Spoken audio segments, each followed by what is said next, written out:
शेतकऱ्याकडून 30,000 रुपये 3% दराने 4 वर्षांसाठी घेतले तर त्या शेतकऱ्यास किती रुपये व्याज बँकेस द्यावे लागेल?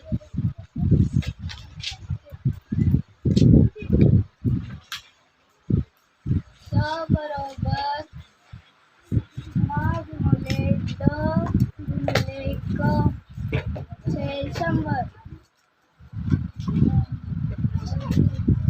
स बरोबर 30,000 गुणिले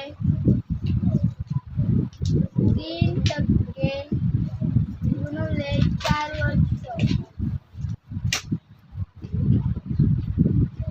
छेद 100.